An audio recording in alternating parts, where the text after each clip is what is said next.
성 프란체스코가 수도원에 있을 때의 일입니다. 두 사람이 수도사가 되려고 수도원에 왔습니다. 그때 성 프란체스코가 밭에서 배추 모종을 심고 있었습니다. 근데 그 두 명에게, 수도사가 되겠다고 온 두 명에게 어떻게 이야기를 했냐면은 배추를 거꾸로 심으라고 했습니다. 뿌리를 하늘로, 줄기를 땅으로 심으라고 했습니다. 농사를 지어 보신 분 아시겠지만 뿌리를 하늘로 심으면 안 되지요. 정말로 이해할 수 없는 명령입니다. 두 사람이 왔는데 한 사람은 성 프란체스코의 말 그대로 뿌리는 하늘로, 줄기는 땅으로 심었습니다. 한 사람은 자기가 알고 있는 거가 너무 다르거든요. 그대로 심었습니다. 어떻게? 뿌리는 땅으로, 줄기는 하늘로. 근데 두 사람 중에 프란체스코의 그 명령을 순종한 사람은 수도원에 들어가 수도사가 되게 되었고, 자기가 알고 있던 그대로 한 사람은 집으로 가게 되었습니다. 믿음은 말씀을 이해하는 것이 아니라 말씀을 순종하는 것입니다.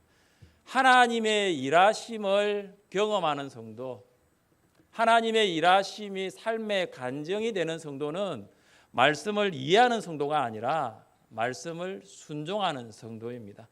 말씀에 순종하는 성도가 하나님의 일하심을 보게 되는 것입니다.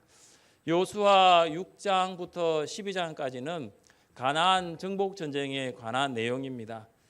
6장부터 8장까지는 가나안 중부 지역에 관한 이야기고 9장부터 10장까지는 남부 가나안 정복에 관한 이야기, 그리고 11장은 북부 가나안 정복에 관한 이야기입니다. 순서상으로 보면 제가 지금 중부하고 남부하고 북부를 이야기했거든요. 성경도 그렇게 되어 있습니다. 잠시 생각해 보면은 이게 맞지가 않아요. 차라리 남, 중, 북부로 밑에서 위로 올라가든지 아니면 북부에서 중부로 남부로 위에서 밑으로 내려오든지 이게 맞거든요. 그러나 하나님께서는 우리의 생각과는 다르게 이스라엘 백성이 가장 먼저 여리고 중부 지역의 관문인 그 여리고 성, 그것을 정복하라고 말씀하셨습니다.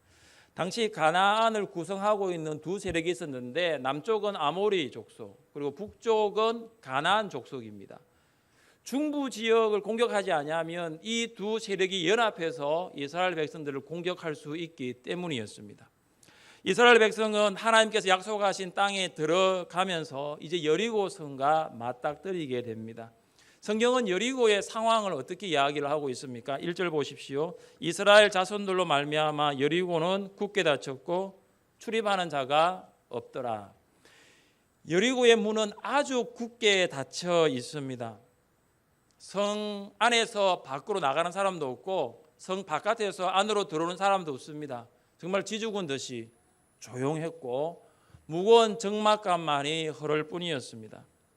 여리고 사람들은 이스라엘 백성들이 출애굽한 것, 그리고 요단강 동편에 있는 아모리 족속의 두 왕을 정복하고 최근에 요단강까지 건넌 사건을 들으면서 그들의 마음이 완전 녹아버렸고 그들이 정신이 혼미해진 지경이었죠.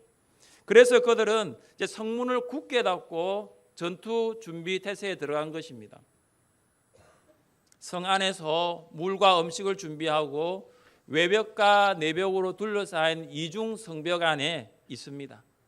그들은 출입을 금하면서 이스라엘 백성들이 그냥 포기한 채, 여리고 성이 굳게 닫혀 있으니까 그냥 포기한 채 지나가기로 아마 기다렸던 것 같습니다. 고고학자들은 당시 여리고에 살고 있었던 사람들의 인구를 1,500명 정도로 추측을 하고 있습니다. 우리가 생각하는 것보다는 그렇게 많은 인구가 아니지만 그 1,500명이 살고 있는 그 여리고성을 무너뜨리기 위해서는 약 3개월간 전투 준비를 해야 됩니다. 이스라엘 백성들이 여리고성을 공격하기 위해서는 높이 12m의 꼭대기에 다다를, 여리고성 외벽 12m의 꼭대기에 다다를 사다리를 준비해야 합니다. 당시 여리고성의 둘레가 600m였습니다. 여러분 600m를 12m에 다다를 사다리를 준비한다면 도대체 사다리를 몇 개를 준비해야 합니까? 이사를 할 때 사다리차를 여러분 쓰시지 않습니까? 12m 다다를 사다리차를 몇 대를 준비해야 600m 성 둘레를 다 감싸할 수 있을까요? 그리고 여호수아는 여리고 성에 들어가서 그 사다리를 올라가 들어가서 싸워야 할 군사들도 훈련시켜야 합니다. 이스라엘 백성들은 또한 여리고 성을 점령하기 위한 식량도 준비해야 합니다. 전쟁이 한 달 안에 끝나면 한 달치 식량을 준비하면 되지만 이게 장기전이 되면 꽤나 오랫동안 200만 명이 먹을 식량을 준비해야 합니다. 생각해 보면 여리고 성을 정복하기 위해서 해야 할 일이 한두 가지가 아닙니다. 문은 굳게 닫혀 있고 문을 열어놓고 오십시오 하는 여리고 사람 아무도 없습니다. 문은 굳게 닫혀 있고 저걸 열 수 있는 방법도 떠오르지 않고 12m의 높은 성벽을 보면서 저걸 어떻게 올라갈까 아무 생각이 없는 거예요. 방법이 떠오르지 않습니다. 하나님께서 굳게 닫힌 여리고 성을 보고 있던 여호수아에게 말씀하십니다. 우리 2절 말씀을 같이 한번 읽어보겠습니다. 2절입니다. 여호와께서 여호수아에게 이르시되 보라 내가 여리고와 그 왕과 용사들을 내 손에 넘겨 주었으니 여리고 사람들은 성문을 빗장을 걸어 잠그고 들어가서 전투 준비를 하고 있고 그 상황 가운데 어떻게 싸울지 모르는 여호수아에게 하나님께서는 여리고와 여리고 성의 왕과 여리고 안에 있는 모든 용사들을 넘겨주었다. 여호수아 너에게 넘겨주었다라고 말씀하고 있습니다. 넘겨주었다는 말은 뭐냐 하면 이미 너는 승리하였다. 이미 너는 승리하였다는 것입니다. 여러분 전쟁이 지금 시작하기 전입니다. 그런데 하나님께서는 이미 승리가 확정되어 있다는 것을 선언하고 계십니다. 승리는 앞으로 일어날 미래의 일인데 이것이 이미 성취되었다라는 것입니다. 승리가 아직 오지 않았지만 하나님께서는 여호수아에게 승리를 약속하신 것입니다. 사랑하는 성도 여러분, 여러분 앞에 굳게 닫힌 여리고 성과 같은 인생의 난관이 있습니까? 한치의 빈틈도 없는 물샐 틈 하나도 없는 그 한치의 빈틈도 보이지 않는 난관을 보면서 지금 어떻게 하고 계십니까? 하나님의 은혜로 여기까지 왔는데 도저히 여러분의 힘으로 열리지 않는 여리고 성과 같은 그 문제 앞에서 여러분 어떻게 하십니까? 굳게 닫힌 여리고 성과 같은 인생의 문제를 여는 열쇠는 하나님께 있음을 믿으시기를 바랍니다. 수요 성령 기도에 방금 여러분이 읽었잖아요. 인생의 문제, 그 문제가 누가 해결해 주시느냐는 거죠. 여러분 여호수아 6장 1절은 정말로 암담해요. 문은 닫혀 있고 아무도 출입하는 자가 없지만은 여호수아 6장 2절은 내게 넘겨주었어. 여호수아 너 이미 승리하였다. 여호수아 너의 모든 문제는 내가 이미 해결하였다라는 그 선언적인 승리에 대한 선언적인 말씀이 2절입니다. 수요 성령 기도에는 인생의 모든 문제 앞에서 그 문을 열 수 없는 인생의 모든 문제 앞에서 그 문제는 우리에게 달려있는 것이 아니라 하나님께 달려있다라고 고백하는 성도들이 모여서 믿고 고백하며 하나님께 부르짖는 기도의 시간입니다. 문제 해결의 열쇠가 우리에게 있는 것이 아니라 하나님께 있음을 믿으며 기도하시기를 바랍니다. 하나님께서는 이미 우리에게 승리를 주셨습니다. 우리는 세상의 왕들과 세상의 불신자들을 이길 수 없습니다. 우리의 힘과 우리의 지혜와 우리의 능력은 한계가 있어요. 이길 수 있는 것이 우리에게는 없어요. 있는 것보다 없는 것이 우리에게는 더 많습니다. 그러나 하나님께서는 이미 우리에게 승리를 주셨습니다. 유대 종교 지도자들이 예수님을 십자가에 죽게 하고 난 다음에 아마 쾌제를 부르면서 축배를 들고 있을 때 하나님께서는 무덤에 있던 예수님을 살리셨습니다. 부활하게 하셨습니다. 예수님께서 우리의 죄를 위해 십자가에 죽으시고 부활하셨습니다. 예수님의 승리가 우리의 승리입니다. 같이 말씀을 읽어보겠습니다. 무릇 하나님께로서 난 자마다 세상을 이기느니라. 세상을 이기는 승리는 이것이니 우리의 믿음이니라. 예수께서 하나님의 아들이심을 믿는 자가 아니면 세상을 이기는 자가 누구냐? 여러분, 누가 세상을 이깁니까? 누가 이깁니까? 하나님께로부터 난 자예요. 하나님께로부터 난 자가 누구예요? 하나님의 백성. 하나님께로부터 난 자가 누굽니까? 하나님의 자녀. 우리가 예수님이 하나님의 아들이시고, 우리가 예수님이 우리의 구원자이시고, 우리가 예수님이 그리스도이심을 믿을 때 예수님의 승리가 우리의 승리가 되는 줄 믿습니다. 우리 안에 주님 살아계십니다. 예수님께서는 세상 끝날까지 우리와 함께 하시겠다고 약속하셨습니다. 예수님의 승리는 한 번의 승리로 끝나는 것이 아니에요. 영원한 승리가 됩니다.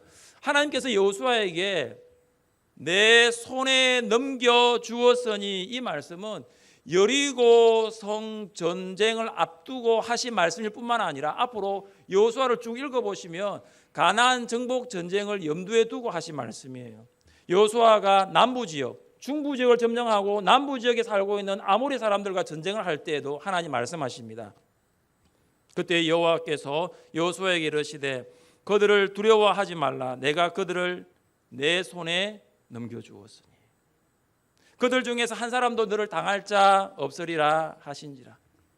아모리 사람들과 전쟁할 때도 하나님께서 승리를 주셨다고 말씀하고 있습니다.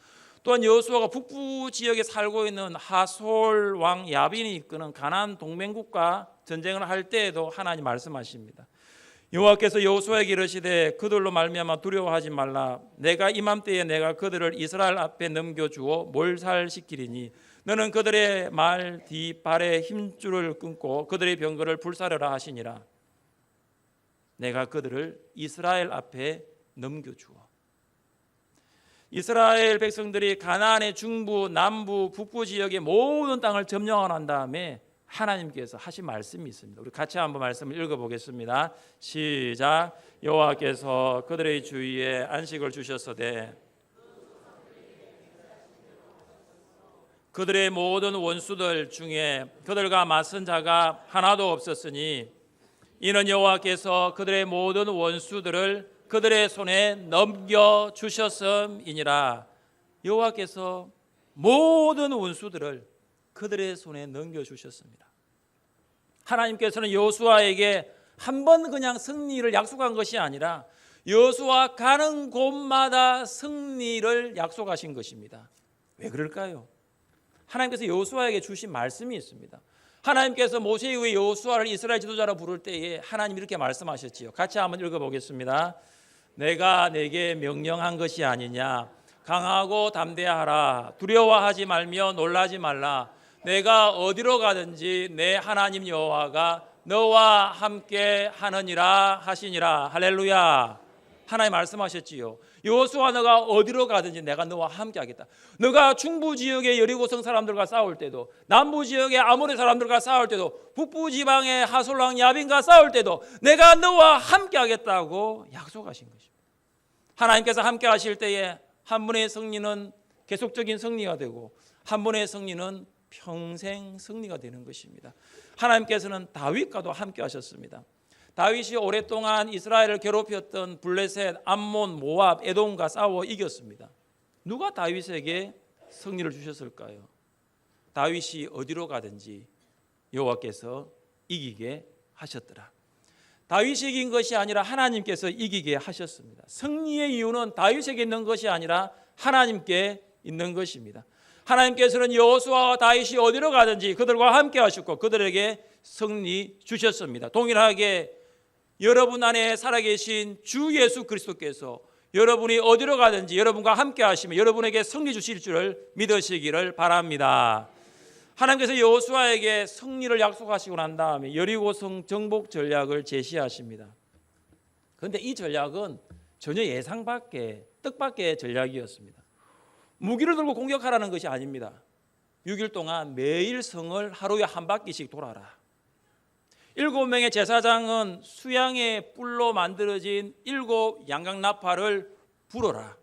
그 다음 제사장들이 하나님의 임재를 상징하는 언약궤를 메고 그 뒤를 따라가라는 거예요. 이렇게 6일 동안 매일 한 바퀴씩 돌고 7째 제7일에는 7바퀴를 돌아라. 그럼 모두 몇 바퀴입니까? 너무 빨랐나요? 13바퀴. 하루 6바퀴 돌고 마지막 날 7바퀴 도니까 13바퀴를 다 돌고 난 다음에 제사장들이 그때는 양각 나팔을 길게 불 테니까 그때는 큰 소리로 외치면 여리고성이 완전 밑에 있는 기초석까지 다 무너질 것이다. 그러면 너희들 여리고성 안으로 들어가라. 그것이 하나님이 주신 여리고성 정복 전략이었습니다. 전쟁을 앞둔 군사들에게 이거는 말도 안 되는 전략일 것입니다. 군사가 나팔을 부는 것이 아니라 제사장이 나팔을 불고 있습니다. 군사들이 나팔 뒤를 따르는 것이 아니라 언약궤를 맨 제사장들이 그 뒤를 따르고 있는 거예요. 결국 이것은 전쟁을 하겠다는 것이 아니지요. 전쟁의 행렬이 아니라 이 행렬은 예배의 행렬입니다. 여리고성 정복 전략을 잘 관찰해 보면 행렬의 초점이 언약궤에 맞춰져 있다는 것을 보게 됩니다. 오늘 읽은 본문 1절부터 14절까지를 보시면은 언약궤, 여호와의 궤라는 단어가 10번 나옵니다. 언약궤가 앞에 진행하고 백성들이 뒤를 따라가는 거예요. 하나님께서 이스라엘 백성들의 그 중심에 함께 하시겠다는 것입니다. 하나님께서 함께 하시는 하나님의 임재는 예배입니다. 예배가 이스라엘 백성의 중심이었어요. 성을 정복하기 위하여 사다리를 만들고 사다리를 들고 가는 게 중심이 아니고 식량을 들고 물을 들고 가는 것이 중심이 아니고 그냥 언약궤를 따라 성을 도는 거예요. 이게 하나님의 전략이었습니다. 여러분, 여리고 사는 사람들이 매일 한 바퀴씩 여리고성을 도는 이스라엘 백성들을 보면 아니 저 사람들이 지금 우리하고 싸우겠다는 건지 이해가 되지 않잖아요. 그렇습니다. 불신자들이 주일이라고 하는 오늘 여러분 회사 나가서 일하지 않고 가게 문 열고 장사하지 않고 문 다 잠그고 회사 안 나가고 하늘샘 교회에 모여가지고 기백 명이 예배를 드린다고 하니 그들이 보기에는 이해가 안 되는 거예요. 요즘 같은 불경기에 6일 동안 장사가 안 되면 7일째 문을 열어가지고 한 푼이라도 벌어야 되고 아니 경기 불황이면 뭐 그달이 이야기하는 일요일 주일날 나와가지고 뭐라고 해도 막노동이라도 해가지고 뭐가 벌어야 되는데 이해가 안 될 거예요. 주일날 여기 모여가지고 예배를 드리고 있으니 이해할 수 없는 것이지요. 똑같은 거 아닐까요? 지금 전쟁을 하겠다는 겁니까? 아니 성을 돌고 있으니 이해가 안 되지요. 주일은 주님의 날입니다. 주일은 예배드리는 날입니다. 주일에 모여 예배드리는 것이 세상을 이기는 하나님의 전략임을 믿으시기를 바랍니다. 여호수아는 하나님의 전략을 믿었어요. 제사장들과 백성들에게 그 전략을 그대로 전달했어요. 참으로 놀라운 것은 이스라엘 백성들과 그리고 그걸 들었던 사람들이 그대로 따랐다는 거예요. 순종했다는 거예요. 40년 동안의 광야 생활을 보면 이스라엘 백성은 순종보다 이해가 먼저였습니다. 하나님이 모세에게 말씀하시고 모세가 이스라엘 백성들에게 이야기할 때에 그들의 이해가 되지 않으면 순종하지 않았습니다. 전통, 경험, 지식 그거 비추어 하나님의 말씀이 이해가 되지 않으면 순종하지 않았습니다. 하나님의 말씀 때문에 순종한 것이 아니라 이해가 되지 않아서 순종하지 않은 것이죠. 광야에서 이스라엘 백성들이 하나님과 모세에게 원망했습니다. 그때 하나님께서는 불뱀을 보내어 이스라엘 백성들을 물게 하셨습니다. 많은 이스라엘 백성들이 죽게 되었을 때 모세가 하나님께 기도했습니다. 그때 하나님께서는 놋뱀을 만들어서 장대 위에 달아라. 그리고 이렇게 이야기해라. 불뱀에 물린 자마다 장대 위에 달린 놋뱀을 보면 다 산다. 그 이야기를 들은 모세는 하나님 이해가 되지 않습니다. 아니 뱀에 물린 자가 뱀을 보라니요. 그 보기 싫은 뱀을 보라니요. 아니 차라리 약초를 구해가지고 약초를 한 부에 바르면 낫는 게 훨씬 더 이해하기 쉽겠습니다. 모세가 이해할 수 없다고 하나님 앞에 이의를 제기한 적이 없어요. 그는 하나님의 말씀이기 때문에 순종했습니다.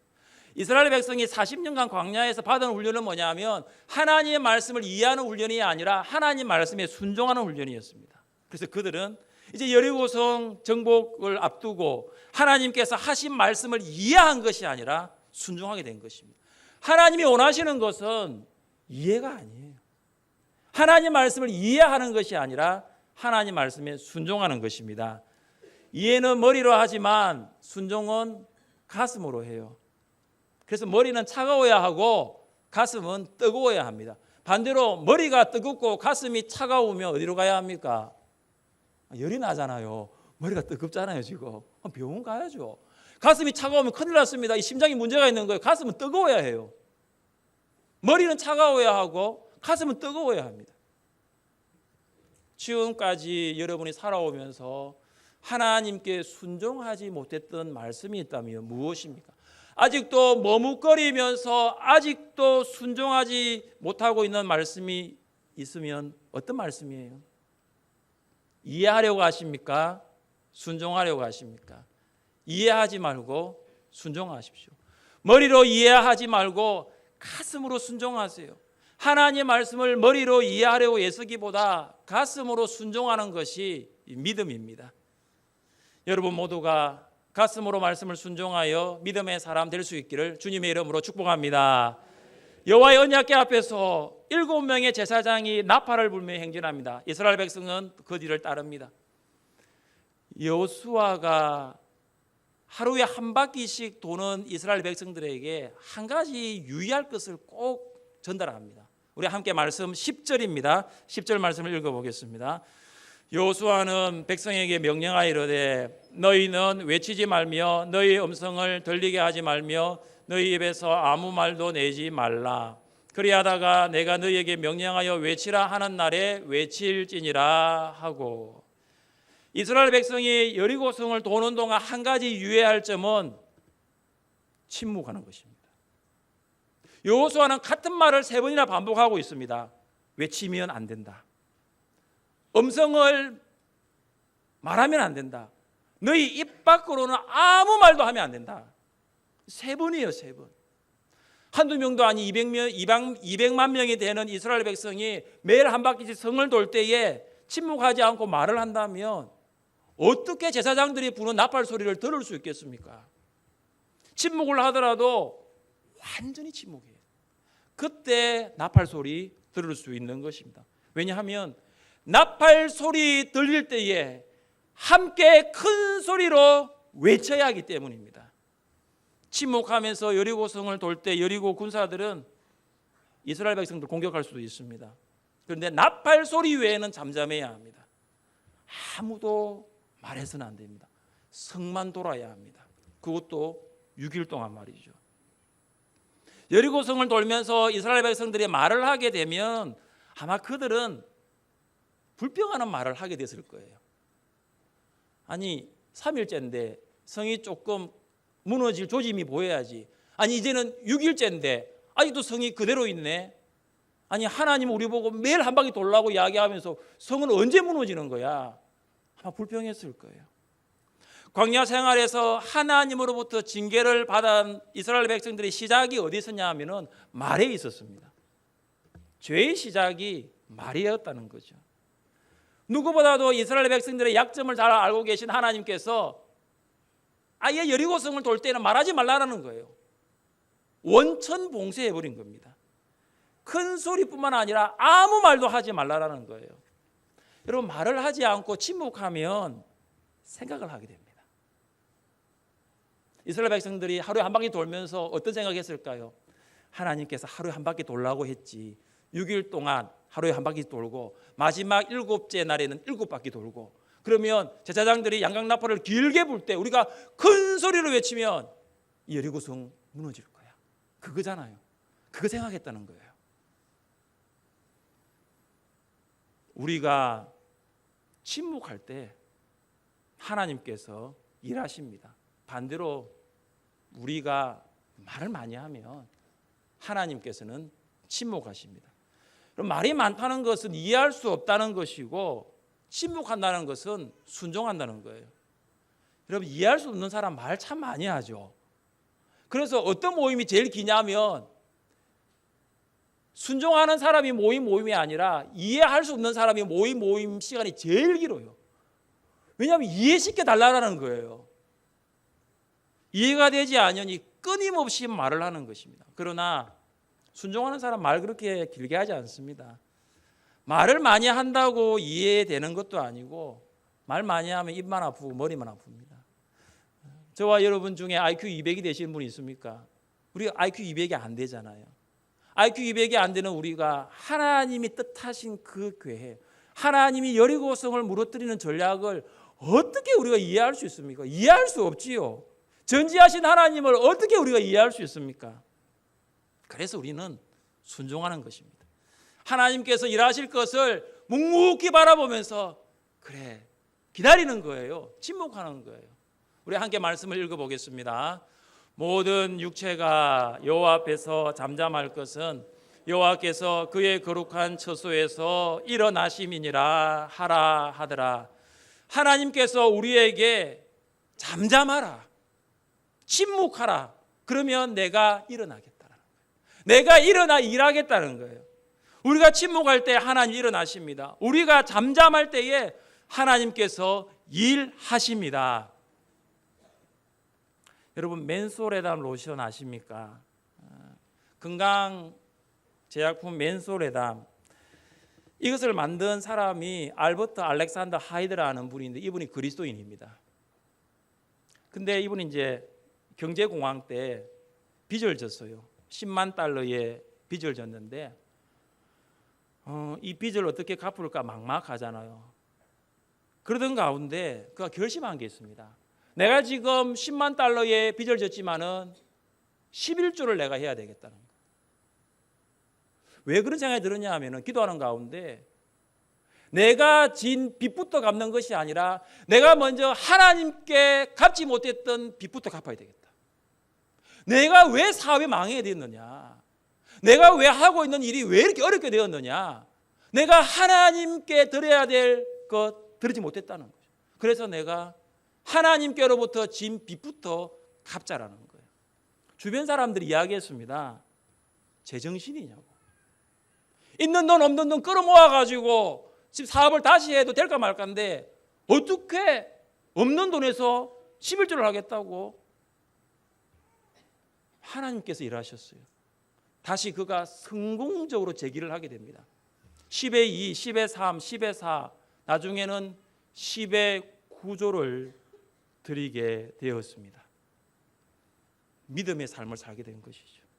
사랑하는 성도 여러분, 여리고 성이라는 경제적인 난관 앞에서 하나님을 믿습니까? 여리고 성이라는 질병의 난관 앞에서도 하나님 믿습니까? 여리고 성이라는 취업과 진로의 난관 앞에서도 하나님 믿습니까? 그리고 그 하나님께 순종하시겠습니까? 도저히 이해할 수 없는 말씀이라 하더라도 이해하는 것이 아니라 순종하여 하나님의 일하심을 바라보고 경험하시기를 주님의 이름으로 축복합니다. 기도하겠습니다. 하나님 아버지 감사합니다. 우리를 사랑하셔서 오늘도 예배의 자리로 보내주시고 무엇보다도 하나님이 주신 말씀을 이해하지 아니하고 순종하는 마음 주시옵소서. 아버지 하나님, 우리 앞에 여리고 성이라는 난간이 있다 하더라도 하나님의 말씀을 이해하지 않고 그 말씀에 순종하면서 나가게 하여 주옵소서. 예수님의 이름으로 기도드립니다. 아멘.